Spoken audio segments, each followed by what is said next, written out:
Hello बच्चों, आप सभी का प्रगति गुरुकुल चैनल पर बहुत स्वागत है। आज हम क्लास 12 का जो इकोनॉमिक्स है एनसीईआरटी का वो चैप्टर कंप्लीट करने की कोशिश करेंगे। चैप्टर 1 को हम उसको इजीली समझने की कोशिश करेंगे ताकि हमें एग्जाम में लिखने में इजी पड़े, हमें कॉन्सेप्ट क्लियर रहेगा, then we can answer easily.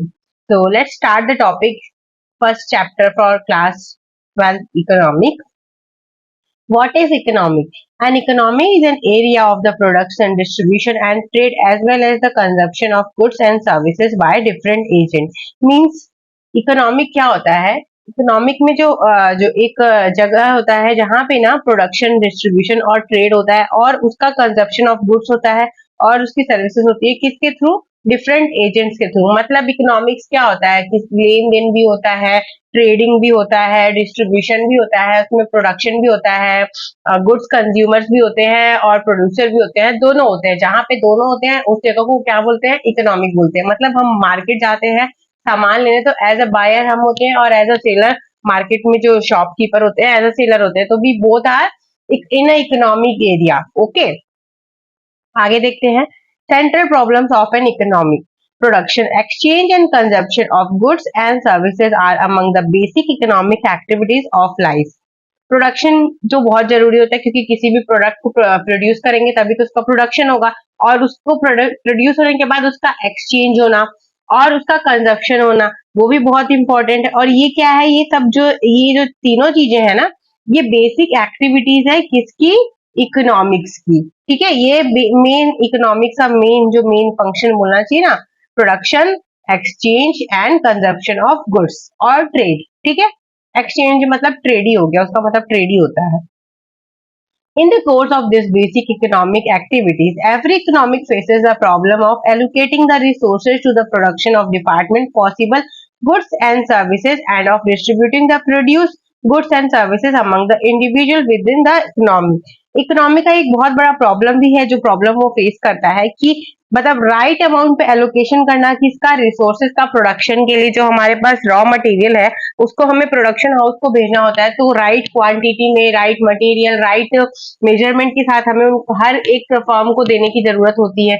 तो ये एक बहुत बड़ी प्रॉब्लम होती है कि किसको कितना देना है। उसके बाद वो क्या प्रॉब्लम फेस करते हैं कि उसके बाद जो प्रोड्यूस प्रोडक्ट है उसको डिस्ट्रीब्यूट करना होता है। किसको? डिस्ट्रीब्यूटर्स को डिस्ट्रीब्यूट करना होता है, वेयर हाउसेस को एंड कंज्यूमर को देने के लिए, कंज्यूम करने के लिए। उसके बाद क्या होता है? कंज्यूमर को भी बाय करने के लिए 10 ऑप्शन होते हैं ना, तो उनको भी चूज करने में प्रॉब्लम होती है। तो ये होता है, इकोनॉमिक फेस करता है ये सारी problem. So next, the allocation of resources and distribution of the final goods and services are the central problem of economy. वही जो मैंने आपको बताया, जो रिसोर्सेस है उसको डिस्ट्रीब्यूटर को देना और फाइनल गुड्स को, सर्विसेज को मतलब प्रोड्यूसर या कंज्यूमर तक पहुंचाना, ये इकोनॉमी की बहुत बड़ी प्रॉब्लम है। आप खुद देखते होंगे अभी भी जो बजट आया था और जो भी फाइनेंस में होते हैं उनको भी पता होता है, उनको भी बहुत बड़ा प्रॉब्लम ये फेस करना पड़ता है कि जो मनी है, गवर्नमेंट की जो पैसे है उसको हर एक डिपार्टमेंट को कैसे एलोकेट करे, कितने अमाउंट में एलोकेट करे। यही इकोनॉमिक के साथ भी होता है। जो इकोनॉमी के पास रिसोर्सेज है ना, उसको राइट वे में, राइट जितना होना चाहिए किसी को, उसको कैसे डिस्ट्रीब्यूट किया जाए, ये इकोनॉमी का प्रॉब्लम होता है। क्योंकि जब राइट जगह पे पहुंचेगा, राइट अमाउंट में पहुंचेगा, तभी तो वो प्रोड्यूस होगा और प्रोड्यूस होने के बाद भी उसको नेक्स्ट लेवल तक आगे पहुंचाना, ये भी एक बहुत बड़ा इनके लिए प्रॉब्लम होता है। आगे देखते हैं। Production possibilities curve. A production possibility curve is a curve showing different combination of two goods which can be produced with the available resources on the assumption that resources are given and second given resources are fully and efficiently utilized and technology remain constant. मतलब ये जो curve होता है, possibility curve जो होता है कि मतलब वो लोग एक एज्यूम करते हैं क्या? पहला कि जो रिसोर्स हमें मिल चुका है, दूसरा जो रिसोर्स है वो हमारे लिए फुली और एफिशिएंटली हम उसको यूटिलाइज किए हैं, और तीसरा जो हमारा टेक्नोलॉजी हमने यूज किया है वो हमारे पास, मतलब वो टेक्नोलॉजी हमने कॉन्स्टेंटली यूज की है। ठीक है, आगे देखते हैं। The production possibility frontier gives the combination of two products, for example corn and cotton, that can be produced when the resources of the economy are fully utilized. तो क्या बोल रहे हैं यहाँ पे? जो कॉर्न और कॉटन है वो प्रोड्यूस कैसे हो सकते हैं? जब हमको उनका रिसोर्सेज जो है वो फुली यूटिलाइज हमने किया होगा। ठीक है। आगे क्या है, a point lying strictly below the production possibility frontier represent a combination of two products that will be produced when all or some of the resources are either underemployed or used in a wasteful manner. मतलब a point lying strictly below the production possibility frontier represents a combination of two products that will be produced when all, तो इसमें क्या कह रहा है कि जो producer है ना उसको सम टाइम्स ऑफ रिसोर्सेज क्या बोलते हैं प्रॉब्लम हो सकती है, कब, जब अनएम्प्लॉयमेंट हो या फिर वेस्टफुल मैनर में उसने जो गुड्स है उसका यूज किया हो, मतलब ज्यादा वेस्ट कर दिया हो वैसे, ठीक है, और बहुत सारे अनएम्प्लॉयड हो वो भी। ये मैं आपको शॉर्टकट में बता रही हूँ, पॉइंट वाइज बता रही हूँ, पूरा चैप्टर लेकर के नहीं बैठी हूँ मैं। अगर आपको इसमें स्पेसिफिकली कोई आंसर के लिए जानना है कि इसको कैसे लिखना है तो आप मुझे क्वेश्चन बता दीजिएगा, मैं आंसर दे दूंगी उसका आपका, देखो ठीक है। आगे देखते हैं, if more of the resources are used in the production of one product, fewer resources are available for the production of another product. क्या बोल रहे हैं, अगर जो रिसोर्सेज है उनका जो यूज है वो एक प्रोडक्ट के लिए ज्यादा हो जाएगा तो दूसरा प्रोडक्ट जो उस रिसोर्सेज से बन सकता है उसके लिए वो प्रोडक्ट जो है, रिसोर्सेज जो है वो कम हो सकता है। ऐसे ही अपोजिट भी हो सकता है कि अगर हमने कम यूज कर लिया प्रोडक्ट के लिए, किसी एक प्रोडक्ट को बनाने के लिए रिसोर्सेज, तो उसी रिसोर्सेज से दूसरा प्रोडक्ट जो है वो ज्यादा बन सकता है, क्योंकि कई जो प्रोडक्ट रिसोर्सेज होते हैं ना उससे कई सारी चीजें बन जाती है, ऐसे कई सारे एग्जाम्पल्स हैं। Therefore, if we want to have more of one of the goods, we will have less of the other goods. इसीलिए अगर हमको कोई एक जो गुड्स है, एक जो प्रोडक्ट है वो अगर ज्यादा चाहिए तो दूसरा जो प्रोडक्ट उससे बनने वाला है वो हमारे पास कम होगा। Thus, there is always a cost of having a little more of one good in terms of the amount of other goods that has to be forgone। मतलब ये कह रहे हैं कि हमको अगर कोई चीज चाहिए तो उसके लिए अगर मतलब दूसरे कंपेयर टू दूसरी चीज से ज्यादा हमको अगर वो वाली चीज चाहिए तो हमें ज्यादा अमाउंट पे करना पड़ता है और हमें दूसरी वाली चीज को लेट गो करना पड़ता है, हमें वो चीज नहीं मिलती है। This is the known as the opportunity cost of an additional unit of cost. इसी को अपॉर्चुनिटी कॉस्ट कहते हैं, क्योंकि हम दूसरी प्रोडक्ट की जगह जब हम वो प्रोडक्ट लेते हैं तो इसीलिए उसको अपॉर्चुनिटी कॉस्ट कहा जाता है। आई होप आप लोगों को समझ में आ रहा होगा बच्चों। अगर आपको समझ में आ रहा होगा तो वीडियो को लाइक करेगा और कमेंट करके भी बताना ना भूलिए, उससे मुझे एक मोटिवेशन मिलता है कि हाँ मेरा समझाया अगर आपको समझ में आ रहा है तो मैं और आगे इसको कंटिन्यू कर सकती हूँ और मैं और इम्प्रूव करने की कोशिश करूंगी। And if you want all this in English so I will tell this in English only, but I think कि कई जो बच्चे हैं सीबीएसई बोर्ड में भी उनको हिंदी में अगर उनको समझ में आ जाता है ना तो वो इंग्लिश में अपने ओन वे में लिख लेते हैं एग्जाम में। और याद रहना ज्यादा जरूरी है, समझना ज्यादा जरूरी है, ना कि सिर्फ रट के बुक लैंग्वेज में लिख के आना, एज पर माई नॉलेज, ठीक है। तो आगे देखते हैं, shift of production possibility curve में क्या आएगा। Production possibility curve shift to the right indicates an increase in resources और technological advancement. Production possibility curve shift to left indicates a decrease in resources or a deterioration in technology in the possibility curve तो इसमें नहीं दिया है, but आप possibility curve देख लीजिएगा, उसमें अगर लेफ्ट साइड में इंडिकेट होता है तो रिसोर्सेज का कमी होती है और अगर राइट साइड में इंक्रीज शो करता है तो रिसोर्सेज इंक्रीज में होता है, बस इसमें और कुछ नहीं रहता है। आगे देखते हैं, organisation of economic activity. The centrally planned economic. In this economic, the government or the central authority plans all the important activities in the economic. जो सेंट्रल गवर्नमेंट होता है वो सभी मतलब इसमें प्लान करता है। All important decision regarding production, exchange and consumption of goods and services are made by the government. जो भी अभी मैं आपको समझा रही थी, फॉर एग्जाम्पल मैं जो समझा रही थी वही यहाँ पे लिखा हुआ है कि जो भी रिसोर्सेज है उसका एलोकेशन से लेके, प्रोडक्शन से लेके, एक्सचेंज से लेके, उसके रेट से लेके सब चीज कौन डिसाइड करता है, गवर्नमेंट। तो आगे देखते हैं, the central authority may try to achieve a particular allocation of resources and a consequent distribution of the final combination of goods and services that is thought to be desirable for society as a whole. The closest example of centrally planned economic is the China for the major part of the 20th century. China का जो part मतलब economic के लिए बनाया गया था वही 20th century का वो एग्जाम्पल दिया गया है। वही है जो मैंने अभी आपको बताया था, जो इधर एग्जाम्पल में लिया था वो यहाँ पे लिखा हुआ है। Let's see next. The market economy. In this economy, all economic activities are organized through the market. Here, जो भी इकोनॉमिक जो भी होता है, इकोनॉमिक एक्टिविटी जो होता है ना, वो मार्केट के थ्रू होता है. A market is an institute that organize the free interaction of individual pursuing their respective economic activities. In other words, a market is a set of arrangement whereas economic agents can freely exchange their endowment or products with each other. यहाँ पे क्या होता है ना, open market होता है. यहाँ पे कोई भी जो गुड्स और सर्विसेज होती है वो अपना एक दूसरे से एक्सचेंज फ्रीली कर सकते हैं on their own basis. Okay, यहाँ पे जो टर्म्स एंड पॉलिसी होती है वो मार्केट खुद अपना बनाता है. The term market are used in economics is quite different from the common sense understanding of a market. यहाँ पे जो मार्केट का टर्म यूज हुआ है ना वो दूसरा है. आपने बार्टर मार्केट समझा होगा, हड़प्पन मार्केट में, हड़प्पन सिविलाइजेशन में मार्केट समझा होगा बार्टर का, कि मतलब उसमें क्या होता था, रुपीज के बदले वो लोग गुड्स का एक्सचेंज करते थे. वो एक अलग मार्केट था. वो उसको इसमें जो कहा जा रहा है ना, जो हम मार्केट का मीनिंग समझते हैं वो एक अलग मीनिंग होता है, और जो इकोनॉमिक में मीनिंग होता है मार्केट का वो होता है एक्सचेंज. मतलब हम इस किताब के अगर आप अपने फ्रेंड से अगर कुछ एक्सचेंज करते हैं, ट्रेड करते हैं, स्कूल में कैसे करते हैं कि मान लीजिए ये पेन है, इसके बदले आपको उसकी दूसरी पेन पसंद आ गई, तो आप उससे वो वाला पेन लेंगे, बदले में आप उसको अपना पेन देंगे. तो ये क्या हुआ, विदाउट रुपीज आपने ट्रेडिंग की, तो ये भी एक मार्केटिंग हुई. ठीक है, as per your needs you are exchanging values with your friends. Okay, और अदर वन. Next देखते हैं mixed economic.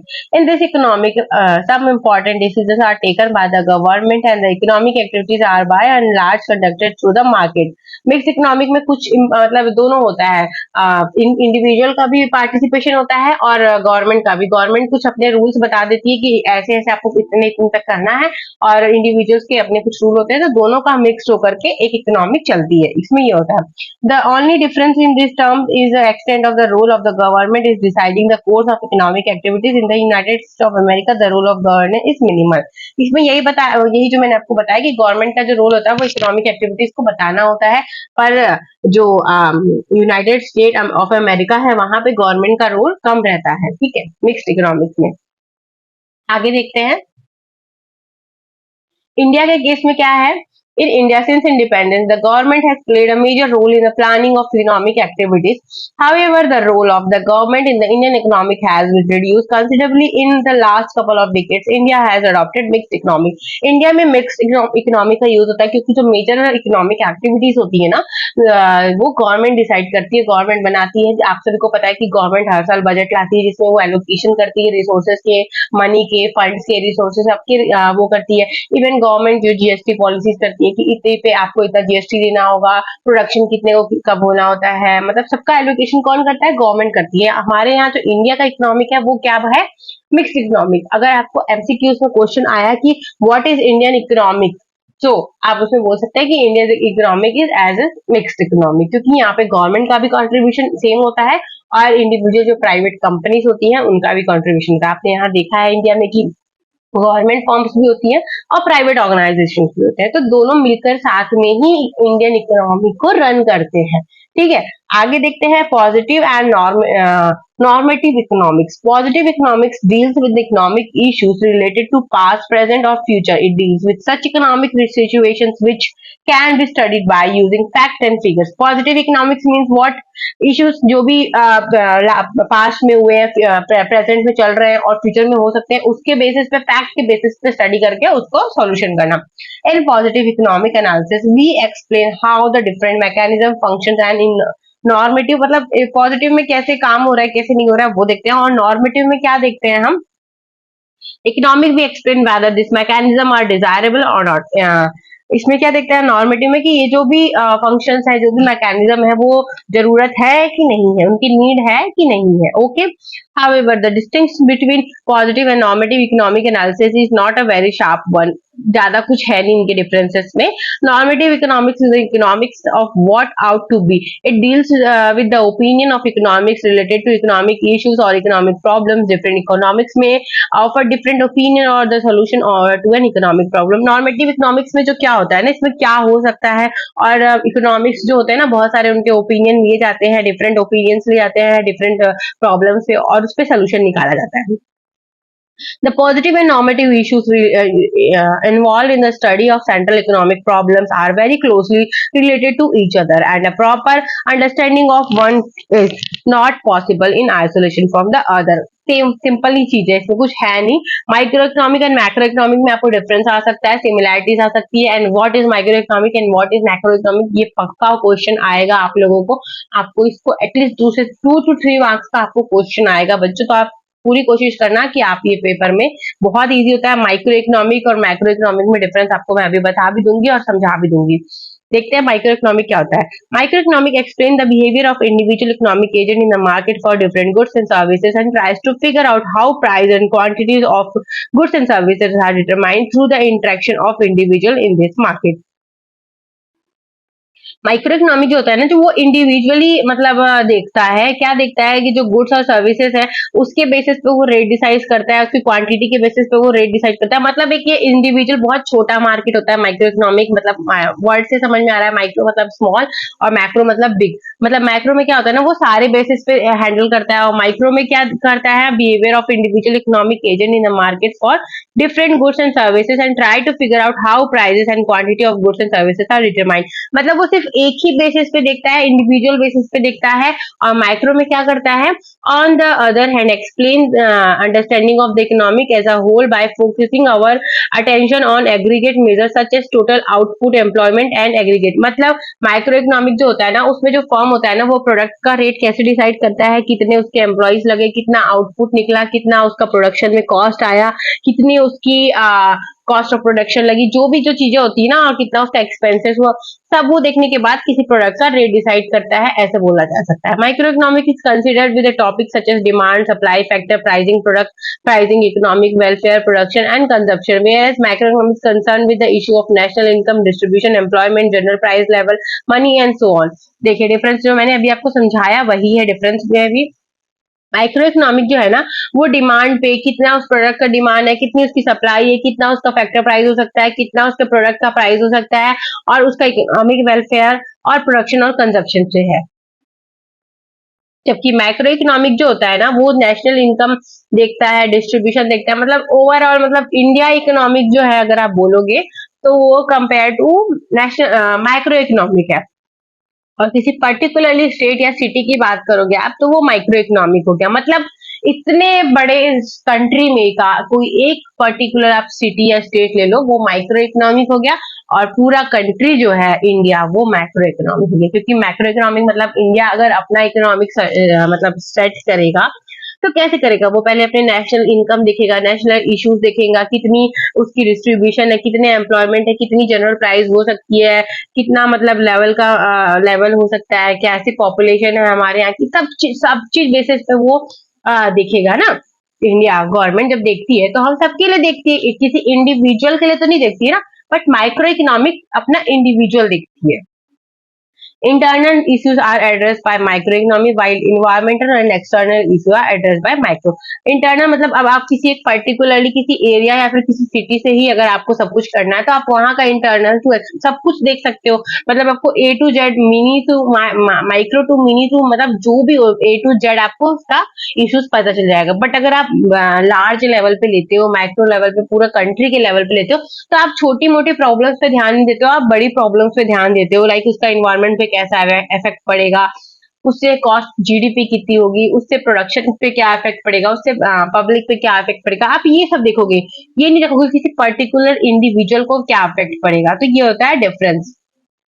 आगे क्या है, micro economic is useful in regulating the prices of product as well as prices of factors of production, labor, land, entrepreneur capital, and more within the economic. Whereas microeconomic maintain price stability and address major economic issues such as deflation, inflation, rising.